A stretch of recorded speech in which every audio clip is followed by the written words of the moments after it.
Welcome to SochiMatics, a place where mathematics is made very simple and very clear. In today's video, I will be showing you step by step how to calculate the distance between 2 points.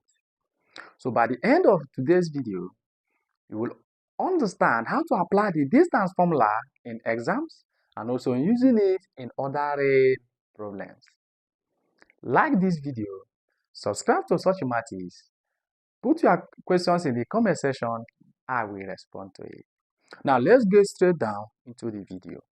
Here we are to calculate the distance between these points M and N, where M is the coordinate -1, -6, and N is the coordinate -3, -5. First, you should note that the position of points in a Cartesian plane is represented by its coordinate or set of ordered base. So here, M has the coordinate -1, -6, and N has the coordinate of -3, -5. Now, the interesting thing to note here is that the element in this coordinate, the first element in this coordinate is coming from x-axis, and the second element is coming from the y-axis. So what we are saying is that this point, -1, is coming from the x-axis, while this -6 is coming from the y-axis. In the same way, this -3 here is from the x-axis, and -5 is from the y-axis.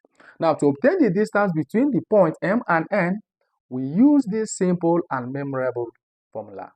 This formula states that the distance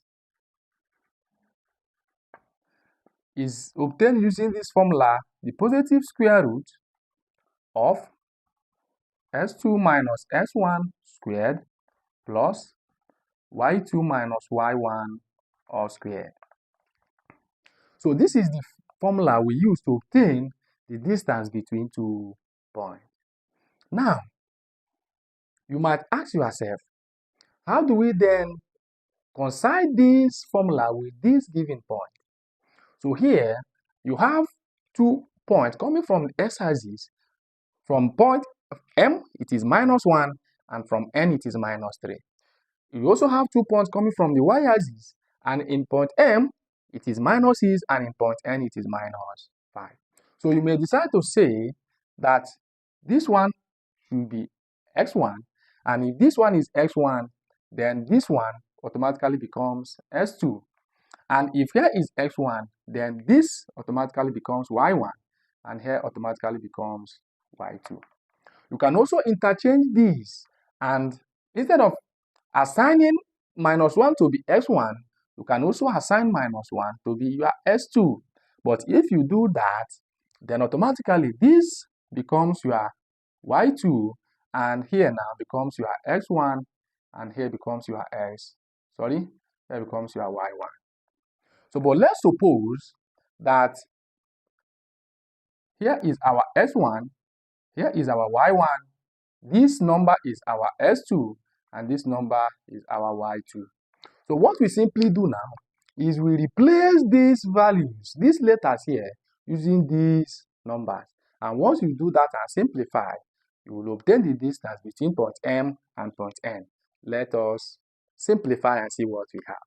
So here, the distance will then be the positive square root.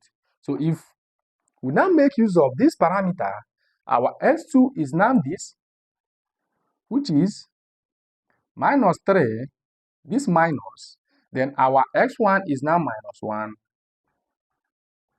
all squared, plus our y2 is now -5, this minus, then our y1 is -6 all squared. And this will reduce to the positive square root of -3. Minus times -1 is +1 squared, plus I have -5, then minus times -6 will give us +6 all squared. Then this will reduce to the positive square root. -3 plus 1 will give us -2 squared, plus -5 plus 6 will give us +1 squared. Then this will reduce to the positive square root of Minus 2 squared simply means minus 2 times minus 2, and that will give us 4. Then 1 squared simply means 1 times 1, and this is 1. Now, this will now reduce to the positive square root of 4 plus 1, that will give us 5. So what we are saying is that the distance between point M and point N is exactly the positive square root of plus 5. So we are taking the positive square root here because we are talking about distance, and distance can never be negative. The distance of 2 points can never be negative. That is why we are strictly taking the positive of this square root. Keep practicing and see you in my next lesson. Bye.